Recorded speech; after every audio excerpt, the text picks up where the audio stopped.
আমি চলে গেলাম। ভাই তুমি জেনে রাখো যে আল্লাহ তোমার ধনী বানাইয়া আমার ফকির বানাইছে, ওই আল্লাহ পাক ইচ্ছা করলে আমাকে তোমার জায়গায় তোমাকে আমার জায়গা নিতে পারে। ধরে বলেন পারে? কথা বলেন পারে? এতটুকু কথা আমাদের সকলেরই অন্তরে ধরে যায়। এমন কথা যদি কেউ ধিক্কার মেরে বলে তখন মনের ভাব পরিবর্তন হয়ে যায় নরমাল ইমানদারের। যখন কারো কথা উপরে ওই সময় কিন্তু ওয়াজ বুঝে আসে না, ওই লোকটা আরো কাপ্তারি করতে তালে থাকে। বড় লোক কথা না বুঝিয়া ও জবাব দেয়, ঠিক আছে তোমার আল্লাহ যদি পারে তাহলে আমাকে তোমার জায়গায় তোমাকে আমার জায়গায় নেই। তার মানে কি তোমার ধনী বানাইয়া আমার ফকির বানাবে? ওর বিশ্বাস এত সম্পদের মালিক আমি হয়েছি, এ দুনিয়ায় কোনোদিন আমার হাত থেকে ঘোরাবে না, এমন একটা মনের ভাব তার। বাংলাদেশে আমাদের ফরিদপুরের সন্তান বর্তমানে বাংলাদেশের সবচাইতে বড় ধনী মুসা বিন শমসের। যুবকরা যারা ফেসবুক ইন্টারনেট দেখো বহুবার তার ইতিহাস হয়তো দেখেছে শুনেছ। মুসা বিন শমসের বক্তব্য, বাংলাদেশে আজ পর্যন্ত আমার চাইতে পয়সার মালিক কেউ হতে পারে নাই এবং আগামী 50 বছরের ভিতরে আমার চাইতে বড় লোক কেউ হবে না। আল্লাহ সম্পাদে মুসা বিন শমসেরকে আল্লাহ বিজ্ঞানের জন্য হাতে দিয়া তারপরে ঘুরাইতে পারে। অথচ এসে গেলে ফাঁকে একটু বলে যাই, আমি 5 মাস আগে একদিন নেটে দেখতেছিলাম খুলনার একটা নিউজ দিয়েছে সাংবাদিকরা। ওই নেটের ভিতরে ওই লোকটার ছবিও দিয়েছে, এইরকম চিহ্ন পোশাক করা, একটা সাইড প্যারালাইজ হয়ে পড়ে গেছে, আর এক সাইড স্ত্রীর কাঁধে ভর দিয়া খুলনার দোকানে দোকানে ভিক্ষে করতেছে। এরপরে খুলনায় মাহফিলে যাইয়া আমি ওই লোকটার বাস্তব ঘটনাকে সত্যায়িত করে নিয়ে আসছি। এই ঘটনা 100% সত্য। লোকটার নামও মুসা মিয়া। লোকটার নাম মুসা মিয়া। পরিচয় লিখেছে এই মুসা মিয়া সেই মুসা মিয়া, সেই মুসা মিয়া বাংলাদেশে সর্বপ্রথম, এর আগে আর কেউ নাই। এই মুসা মিয়া বিমানে বর হইয়া যাত্রী নিয়ে বিয়ে করে নিয়ে আসছিল, বিমানে বর হইয়া যাত্রী নিয়ে বিয়ে করে নিয়ে আসছিল। সেই বউটাকে বিমানে নিয়ে আসছিল বিয়ে করিয়া, ওই বউটা এসে সাথে আছে মুসা মিয়ার। এখন মুসা মিয়া সেই বউটার কাছে ভর দিয়া দোকানে দোকানে দাঁড়ে দাঁড়ে ভিক্ষা করে। পারো? ও দোকানদার ভাইরা, ব্যবসায়ী ভাইরা, বড় লোক ভাইরা, সতর্ক হয়ে যাও, ফাঁকে ফাঁকে কথা বুঝে দাও। ফকির যদি তোমার দুয়ারে আসে কখনো ভিক্ষার দিয়ে ধমক দিয়ে চালাই দিবে না, কমাল করবে। ঠিক কিনা? আল্লাহু আকবার। এই বড় লোক ওই গলায় বলে চলে যাইতেছে। ফকির কয় চলে গেলাম, ঠিক আছে তোমার খাবার আমি খাবো না। বড় লোক ভিক্ষার দিয়ে ঘরের ভিতরে চলে গেছে। স্ত্রী পেলেটে খানা রেডি করছে, দুইজনে খাবে। ইতিমধ্যে মহিলা খাবারে হাত দেয় না। স্বামী বলে কি ব্যাপার, খাও না কেন? আমার মুখে তুমি তুলে দাও, তোমার মুখে আমি তুলে দেবো। স্ত্রী কয় তোমার খাবার তুমি খাও, আমি তোমার খানা খাবো না। কেন খাবো না? কয় যে এই খানার থেকে আল্লাহ মেহমানকে ভাগ দিতে পারিনি, ওই খানা আমি খাইতে পারবো না, তোমার খানা তুমি খাও। একা একা ঝগড়া লেগে গেল। কয় আমার ইনকাম যাকে খুশি দেবো, যাকে খুশি দেবো না, তুমি মোটে মাতবাড়ি করবা না। স্ত্রী কয় তাই তো, যদি অর্থের ভিতরে আমার কোন আধিপত্য থাকতো আল্লাহর মেহমানকে আমি না খেয়ে যাইতে দিতাম না। তোমার একচ্ছত্র সম্পদ, তাই তুমি খানা খাও, আমি তোমার খানা খাবো না।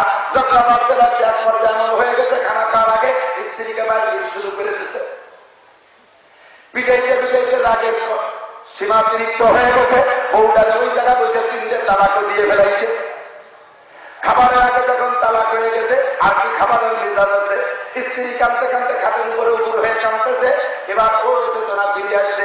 আরে সর্বনাশ, আমি ফকিরকে খানা দিয়া কেন্দ্র করে আমার দেশ বাসা বউটাকে তালাক দিলাম, কাজটা করলাম কি? এবার কপাল করা ও যে খাটের উপরে উপর হয়ে কাঁদতেছে। দুইজন দুই খাটে কাঁদতেইছে দিনের পর দিন চলে গেল, 2-3 দিন পর্যন্ত। সেই খানা খাবে দিলে আনন্দের সাথে সেই খানা দুইজনের ভাগ্যে কেরি হয় নাই, জায়গায় খানা জায়গায় নষ্ট হইয়া গেল। আমার আলোচনার বিষয় এ পর্যন্ত শেষ, তবে শেষ পর্যন্ত বলি দোস্ত। এরপরে তালাক হয়ে গেছে, মহিলাটা চলে গেছে বাপের বাড়ি। একজন থানভী রহমাতুল্লাহ আলাইহি লেখে, ওই মহিলাটা যে আল্লাহর কাছে কান্দে, রব্বানা হাব লানা মিন আজওয়াজিনা ওয়া যুররিয়াতিনা কুররাতা আয়ুন ওয়াজআলনা লিল মুত্তাকিনা ইমামা। রব্বুল আলামিন জীবন যৌবনের শুরুতে তুমি বিয়ে দিয়েছিলে, কপাল পোড়া স্বামী আমাকে রাখতে পারে নাই।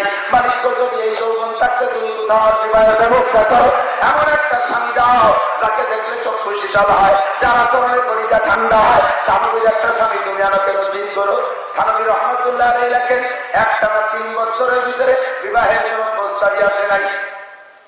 আল্লাহ প্রসেস করতেছে ওপাশে। চতুর্থ বছর পড়ছে, 1 বছরের ভিতরে এই মহিলাটার বিয়ের প্রস্তাবে 99 জন পুরুষ আসছে। কোন একটা পুরুষকে তার ট্রায়াল হয় না, যে কোনো কারণে মিস হয়ে যাইতেছে। 100তম একটা যুবক আসছে, যেই যুবকটা আগের স্বামীর চাইতে অনেক হ্যান্ডসাম, সুদর্শন, আর পরিচয় পাওয়া গেলে সবকিছু মিলে আগের স্বামীর চাইতে বড় লোক, সর্বদিকে পরিপূর্ণ। বিবাহ উপলক্ষে চেয়ারের মুখোমুখি দেখা দেখি মেয়েটি নিজের গোপন রহস্য খুলে বলতেছে। বাইরে ঘটকরা অনেক কথা গোপন রাইখা বিবাহ ঘটনা ঘটায় দেয়। পরবর্তী গোপন রহস্যগুলো প্রকাশ পাইলে একটা গ্যাঞ্জামের সৃষ্টি হয়। আমার ভিতরে কিন্তু একটা দুর্বলতা আছে, আমি কিন্তু তালাকপ্রাপ্ত মহিলা। তবে আমার তালাকের ঘটনাটা এমন করে ঘটেছিল, আমার স্বামী তরুণ কৃপণ। বাইরে তোমার সাথে যদি ভাগ্যে তাকে বিবাহ হবে, না থাকলে হবে না, তবে আমার সাথে আগে কন্ট্যাক্টে আসতে হবে। কৃপণতা করলে আমি কিন্তু তোমার ঘর করবো না। যুবক বলতেছে, বোন, এই বছরের শুরু থেকে আমি মেয়ে দেখা শুরু করছি, বিয়ে করবো। 99টা মেয়ে দেখছি, একটা মেয়ে আমার মনের সাথে মতের সাথে মেলে না। এইরকম একটা মনের মেয়ে খুঁজতেছিলাম। তোমারও যে মন, আমারও সেই মন। তুমি আমার কাছে গ্যারান্টি দিতে পারো, যদি কোনোদিন আমার কৃপণ পাও, ওই দিন আমাকে ইস্তেফা দিয়ে ডিভোর্স দিয়ে চলে আসবে। তুমি এই গ্যারান্টি নিতে পারো? তোমাকে এই দায়িত্ব দিয়ে দিলাম। মহিলার সাথে পুরুষের মনে মিলে গেছে, যথারীতিতে বিয়ে হয়ে গেছে, সুখের দাম্পত্য চালু হয়ে গেছে।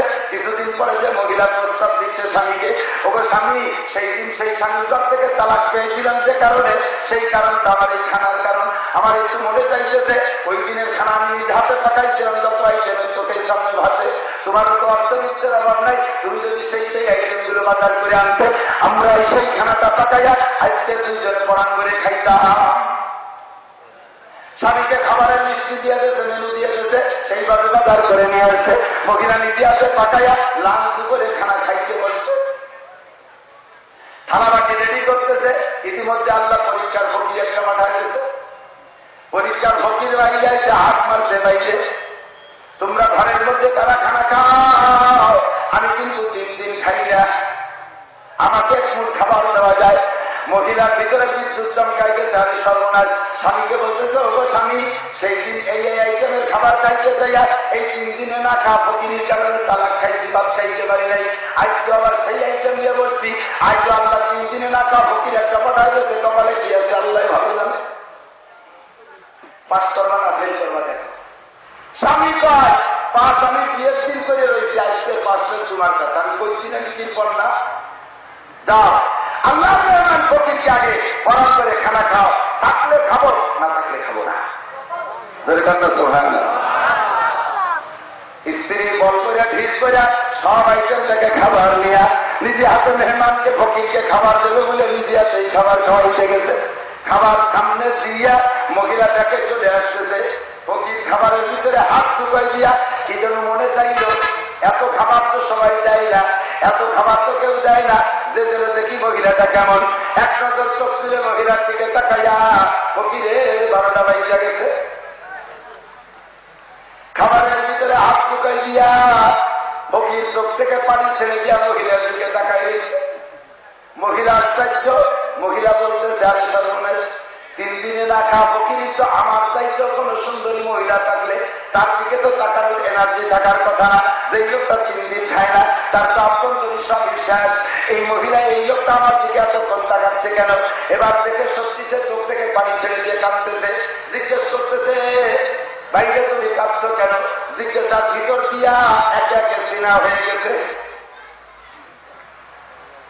সব চিরাচিরি পাইলেন।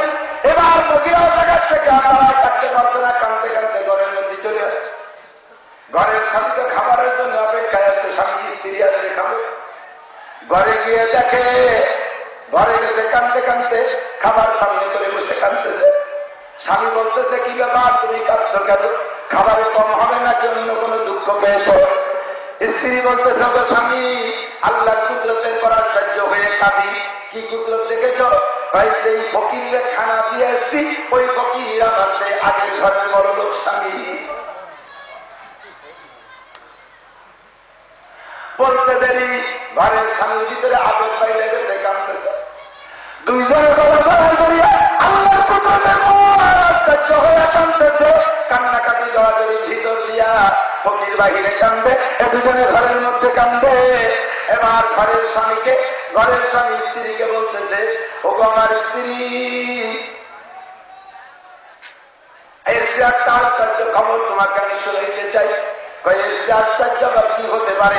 মাত্র 4 বছরের ভিতরে হাজার হাজার কোটি কোটি টাকার মালিককে আল্লাহ ভিক্ষার গুণা হাত দিয়ে দাঁড়ে দাঁড়ে ঘুরাইতেছে, আর আমি ছিলাম তার স্ত্রী, আমার পরে 2 খান রুটির জন্য, খাবারের জন্য নিয়ে আসছে।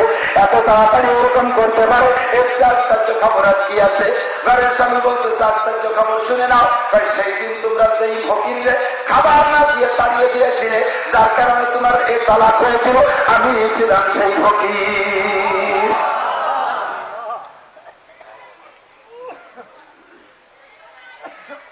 ঘরের ভিতরে পুরুষ যখন এই কথা জোরে জোরে বলতেছে, বাহিরের ফকির শুনে তার স্টক করার মতো আরো জোরে কাঁদতেছে। স্বামী স্ত্রী দুজনে কান্নাকাটির ভিতর দিয়ে এবার স্বামী স্ত্রীকে বলতেছে, ওগো স্বামী, ওগো মহিলা, ওগো আমার স্ত্রী, সেদিন তোমার ওই স্বামীর আমি একটা কথা বলে আসছিলাম, তা কি তোমার মনে আছে?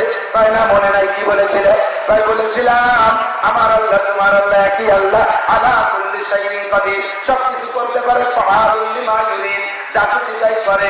বাইরে আমারে তোমার জায়গায়, তোমাকে আমার জায়গা নিতে পারে। তোমার স্বামী সে কথাটা মেনেছিল না, আমার আল্লাহ হুবহু তাই করে দেখাইছে। আমি ছিলাম সেদিন ভিক্ষার থলি হাতে, আর তার হাতে ছিল টাকার ব্রিফকেস। আল্লাহ তার হাতের টাকার ব্রিফকেস আমার হাতে দিয়ে আমার ভিক্ষার থলি তার হাতে দিয়েছে। আমি ছিলাম 5 তলা গাছতলা ছাপলার ভিতরে, ও ছিল 10 তলার ভিতরে। ওর 10 তলায় আল্লাহ আমারে বসাই দিয়া আমার 10 তলা তারে নামাই দিয়েছে। আমার ছিল রাজপুত্রের মতো, আমি ছিলাম ভিক্ষার বডি, আর সে ছিল রাজপুত্রের মতো দেহ। ওর বডিটা আল্লাহ আমারে দিয়া আমার সেই কঙ্কাল বডিটা আল্লাহ তারে দিয়েছে। সবকিছু পাল্টাই দিয়া লাস্ট ফিনিশিং আল্লাহ পাক আমাকে সেই সময় স্ত্রী খালি রেখেছিল। আমার সেই সময় কোনো বউ স্ত্রী ছিল না। তোমার তো বিশ্ব সুন্দরী বউটা ছিল, তারপরে ওই বউটা আমার বাড়ি পাঠাই দিয়া আল্লাহ তার এখন বউ শূন্য করে দাঁড়ে দাঁড়ে ঘোরায়। পারে কে পারে? ও ব্যবসায়ী ভাইরা, আমার মামুনরা এসেছে, হাতের কাজ করে যায়। ফকির ভিক্ষুক দোকানের সামনে আসলে দোকানদাররা যদি সকালবেলা শাটার খোলে, দোকান খোলে, এখনো কিনা বেচা হয় নাই। আমাদের ব্যস্ত দাদা বাবুকে দেশ, এই দেশের থেকে আমরা সুন্নত আগে ছাড়তে পারি নাই। হিন্দুদের সাথে আমরা কাজটি করতাম, এখনো মাশাআল্লাহ হিন্দুদের সাথে পূজা পাঠে শরীক হই। এই কাজের মুসলমানরা তো হিন্দুদের পূজায় যায় না। হ্যাঁ, কথা হয় না, না যায় না, সব সর্বনাই চুরি হয়েছে, সব তবলিগে চিল্লাই গেছে, যায় আবার না। মুসলমানরা হিন্দুদের পূজা পাঠে না গেলে হিন্দুদের পূজাই সম্পূর্ণ হয় না। কথা কন না কে? দুর্গা পূজায় যায়, কথা কন। মুসলমানরা কালী পূজায় যায়, সরস্বতী লক্ষ্মী পূজায় যায়, বড় পুজো, মাঝে পুজো, ষষ্ঠী পুজো, নোয়া পুজো, ছোট পুজো একটাও বাদ যায় না। কথা কন না কে? হিন্দু বাড়ির থেকে কিছু খাইয়েও আসে, আসে কি আসে না? লাট্টু দেয়। আমি ওই অন্যান্য কুলুকির জেলা, তোরে হিন্দু বাড়ি গেলে কুলুকের ডেলা খাওয়াইছে। হিন্দু ভাইরা চতুর্দিকে আছে, চতুর্দিকে।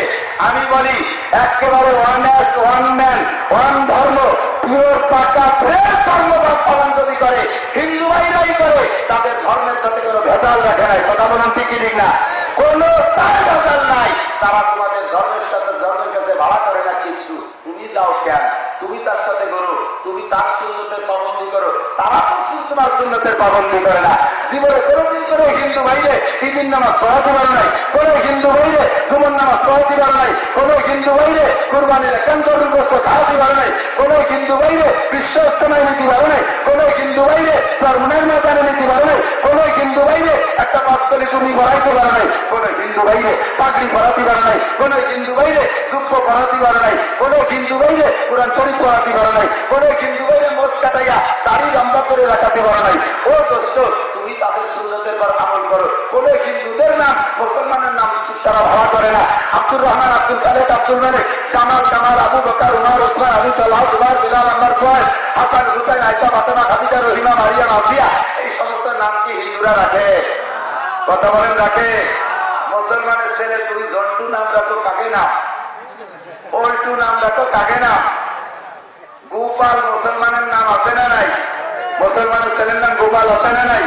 পিরিস, পালিস আছে না নাই? রাজীব আছে না নাই? এ সমস্ত নাম তুমি ভাড়া করতে যাও না, তোমার নামে পছন্দ হয় না? 2.5-3 লক্ষ নবী রাসূলের নাম, 1.5 লক্ষ সাহাবার নাম, তাদের বউকে নাম, মাইকে নাম, এই নামগুলো যদি আমরা মুসলমানরা ভাগ করে নেই, একখানার ভিতরে একটা নাম 2 বার বলা লাগবে না। মুসলমানদের এত ভালো ভালো নাম আছে, কথা বলুন ঠিক না?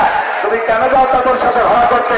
হাদিসে আছে মান তাসাব্বাবি কওমিন ফাহুয়া মিনহুম, যার সাথে যার মিল হবে তার সাথে তার হাসর হবে, যার সাথে যার মিল হবে তার সাথে তার হাসর হবে। তোমার নামের সাথে যদি তাদের নাম মিলে যায়, তাদের নামের সাথে তোমার নামে মিলে যায়, হাসরের মাঠে তাদের সাথে তোমার বিপদে পড়ে যেতে হতে পারে। তোমার পোশাকের সাথে তাদের পোশাকে মিল হয়ে যায়। কোনোদিন হিন্দু বাইরে 5 তলে তুমি পড়াতে পারলে না, কোনোদিন হিন্দু বাইরে তুমি সুন্নতি কায়দায় চুল রাখাইতে পারলে না, তুমি তাদের চুল রাখো কেন? কোনদিন হিন্দুরাদের তুমি সুন্নতি দাঁড়িয়ে রাখাতে পারো না। তুমি মুসলমান, তোমার টুপি ভালো লাগে না, তুমি মুসলমান, তোমার পাগড়ি ভালো লাগে না। ভারতের সিং মনমোহন সিং মনে আছে নাকি? মনমোহন সিং প্রধানমন্ত্রী ছিল না? কথা বলুন, ছিল কিনা? মনমোহন সিং ইন্দ্রাল শিখ জাতি, শিখদের তরিকা হলো সুন্নত হলো ওরা কোনোদিনও শরীরের কোন লোমজম পরিষ্কার করে না। যেখানে যেটা হবে ওটা ওই জায়গা ব্যবস্থা তাই যাবে। চুল বেশি বড় হয়ে গেলে দেখা যায় এই জন্য একটা বাকি বেঁধে ভেসা ঘুষে যায়। দাড়ি মোচ দেখা যায় এই জন্য মোচে এইভাবে টাইমের সাথে মিশে যায়, দাড়িতে কাপড় দিয়ে এরকম বেঁধে রাখে। আর কুকপাড়ার তো আমাবস্য হয়ে গেছে, সেগুলোর খবর তো আমরা দেখতে জানি কথা কি আছে তা আছে, কোন জায়গায় হাত দেয় না। তো মনমোহন সিং এর মাথার চুলের পেঁচায় রাখার জন্য শিখরা সকলেই পাগড়ি করে। ভারতের প্রধানমন্ত্রী মনমোহন সিং পাগড়ি ছাড়া জীবনেও কোনদিন আন্তর্জাতিক কোন কনফারেন্সে, জেনেভা কনভেনশন বলেন, ইংল্যান্ডের কোন মিটিং বলেন, আমেরিকার কোন মিটিং বলেন, যেখানে জাপানের কোন মিটিং বলেন, কোন জায়গা বিশ্বের যদি বাছা 6 জনের ডাক পায়, তার ভিতরে মনমোহন সিংহ ডাক পাইছে। বাংলাদেশ পায় নাই, পাকিস্তান পায় নাই, সৌদি আরবের ডাক পায় নাই, ভারতের মনমোহন সিং ডাক পাইছে। ও দোস্ত 6 জনের একজন, 5 জনের একজন, 3 জনের একজন মনমোহন সিং। কোনদিন সে কোন কনভেনশনের কোন মিটিং এ তার পাগড়ি খুলে যায় নাই, তার জাতীয় ইউনিফর্ম ঠিক রেখে গেছে। তুমি মুসলমানের সন্তান, হিন্দুদের ভিতরে গেলে দাঁড়িয়েছে যাও, ছাত্রীদের মধ্যে গেলে মোচ রেখে দাও, সে জায়গা গেলে জুতি ভরে দাও, আর এক জায়গা গেলে ভাষা বেরোনো প্যান্ট করে দাও। তুমি বিদেশে মিটিং করতে গেলে দাদা বাবু আর গডফাদারদের মতো চেহারা বানাইয়া তুমি সেই ভাষা বেরোনো pant, tie pant shirt coat করে দাও। তুমি মুসলমানদের সুন্নতের পর চলো। ও মুসলমান, তুমি আর মুসলমানদের মধ্যে পার্থক্য কোথায়? কথা বলুন ঠিক ঠিক না? হিন্দু ভাইরা তাদের ধর্ম সঠিকভাবে পালন করে, তোমরা ভেজাল বানাই দিয়েছ।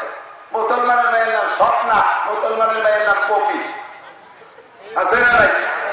এই পপি নামের ইংলিশ তর্জমা যারা এই ভালো ইংলিশম্যান তারা সাক্ষী দেন।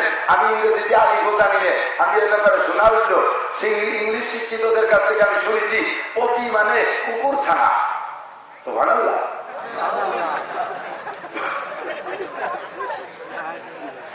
পপি মানে কুকুর ছানা। মুসলমানের মেয়ের নাম যদি এক কুত্তর বাচ্চা, তাহলে ছেলের নাম রাখো খিনজির, তাহলে শুয়োরের বাচ্চা। একটার নাম রাখা শুয়োরের বাচ্চা, আর একটার নাম রাখা কুত্তর বাচ্চা।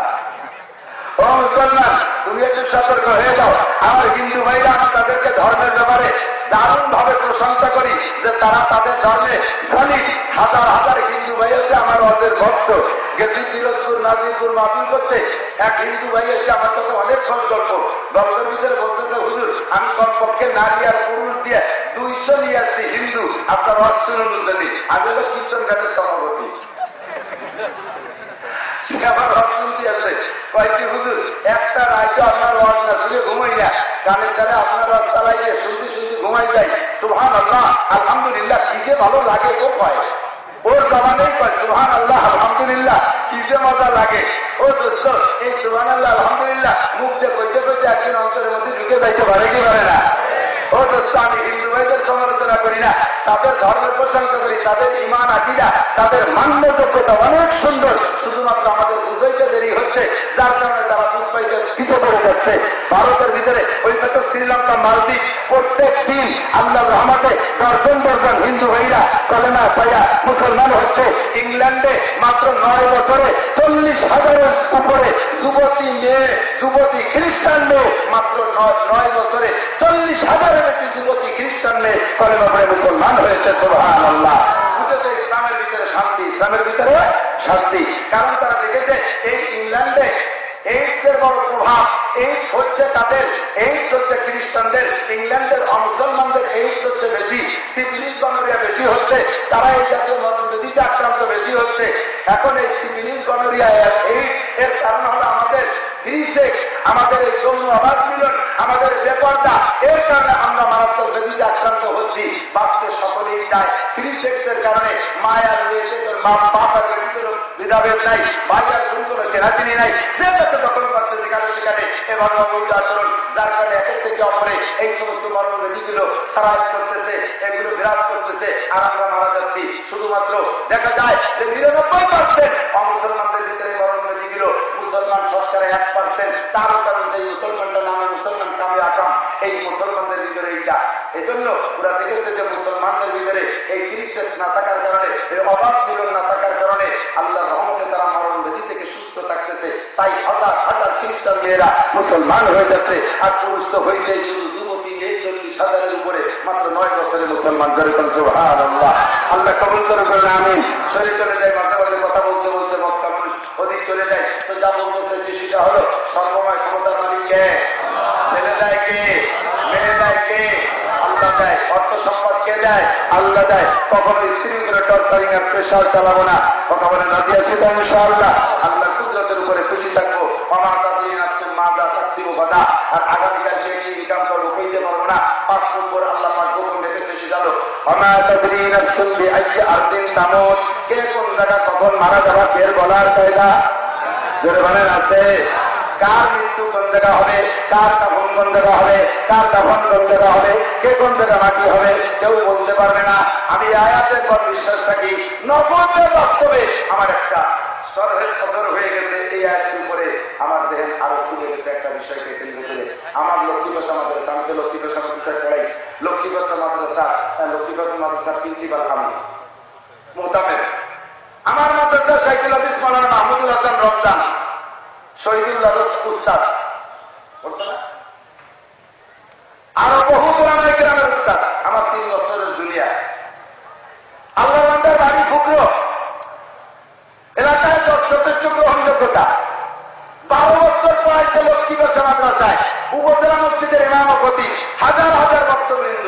কয়েকদিন আগে রাত 10:30টার দিকে ইন্তেকাল করেছে। যদি লক্ষ্মীবাসা জানাজা হয় 5-10 হাজার লোক হবে তার জানাজা। লক্ষ্মীবাসায় হলো না, নিয়ে গেল গ্রামের বাড়ি। গ্রামেও যদি হয় তাহলে 4-5 হাজার লোক হবে তার জানাজায়। গ্রামেও হলো না, চলে গেছে রামদিয়া শ্বশুর বাড়ির এলাকায়। যাই অল্প কয়েকজন আলিমুল্লাহ যাইয়া জানাজা করে একেবারে অজাপাড়াকে একটা জায়গা দাফন দিয়েছে। আমি আশ্চর্য যে যার যেদিন নিজ মাতৃভূমি ঢুকলো সেটা তো তার নিচর কথাই না। লক্ষ্মীবাসা হবে তা হলো না, গ্রামে হবে সেখানে হলো না, যেখানে মাটি আছে সেখানে যাওয়া লাগলো। কথা বলুন ঠিক?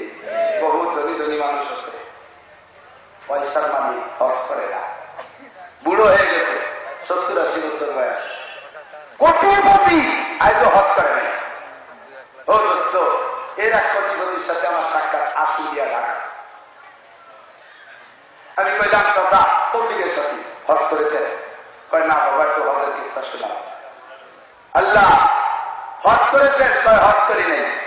কেন হজ করে নাই? কয় বাবা শক্তি যখন ছিল, পয়সার অভাব নাই, কিন্তু বুঝি নাই তখন, এখন বুঝছি। তো জানো কয় যে এখন ছেলেরা যাইতে দেয় না। কেন যাইতে দেয় না? ছেলেরা উনি বুড়ো হজে যাইতে চাইলে ছেলেরা আব্বা, আপনি আমাকে মোটে একটা আব্বা যদি হজে দিয়ে দেন, আর সবাই 3-4 আব্বা মোটে একটা আব্বা। এই এক বাপের শোকে ওরা হজে যাইতে দেয় না, যাইতেই পারে নাই বুড়ো। পরের বছর যাইয়া খবর পাইলাম সেই বুড়ো মারা গেছে লন্ডন যাইয়া। আল্লাহ, হজে যে মারা গেলে লাভ ছিল কি? মক্কায় মরলে তুমি জান্নাতুল মুআল্লা খাদিজাতুল কুবরা সহ অনেক সাহাবায়ে কেরাম যেই কবরে দাফন হয়ে আছে, ওই কবরে তোমার দাফন হইতো। মদিনায় যদি মারা যাইতা, তোমার দাফন হতো জান্নাতুল বকিতে, যেখানে আয়েশা সিদ্দিকা শুয়ে আছে, ফাতেমা জাহরা শুয়ে আছে, উসমান গনি শুয়ে আছে, আর অনেক সাহাবায়ে কেরাম শুয়ে আছে।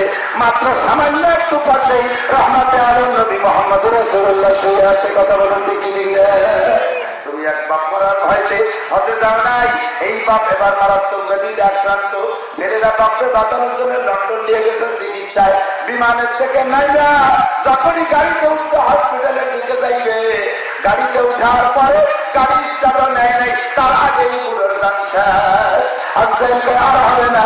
এই নামাটা কোন তোমার মতো বলার কুন্তুম বি বুরুজিন মুশাওয়াদা তো কি জাত মীরা কা শব্দরে তো একে আবুদা না দেখার খাটে গোল। দুইটা জিনিস মানুষকে জাগানো দেয়, দুইটা জিনিস মানুষকে জাগানো তো নেবেই নেবে। একটা হলো রুজি আর একটা হলো কবরের মাটি। যেখানে যা আছে খাইতে রুজিতে যাইতেই রাতে বেলা গাড়িতে চলি, অনেক সময় দৈর্ঘ্য চলতে চলতে একটু ক্লান্তি লাগে, একটু চা টা পান টান খাইতে মনে চায়। দোকানপাট পাইলে খুঁজি আমার ড্রাইভার মনে চলে দিতে যায়, বলে না হুজুর হইতে যাওয়া যাবে না, ভুল দিয়ে যাবে। আরে চল ঠেলে ঠেলে ঢুকাইছি ভিতরে যেতে যে সত্যি চার দোকান একটা গাড়ি দাঁড় করছে, চার দোকানের সামনে গেছি চা খাবো। এর ভিতরে যে 7-8 জন যুবক বসে ওয়াজ শুনতেছে, তাই এই শুনতে আমার ওয়াজ শুনতেছে মোবাইলে দেখে দেখে। এখন একবারে মোবাইলের দিক তাকায় আর একবার আমার দিক তাকায়,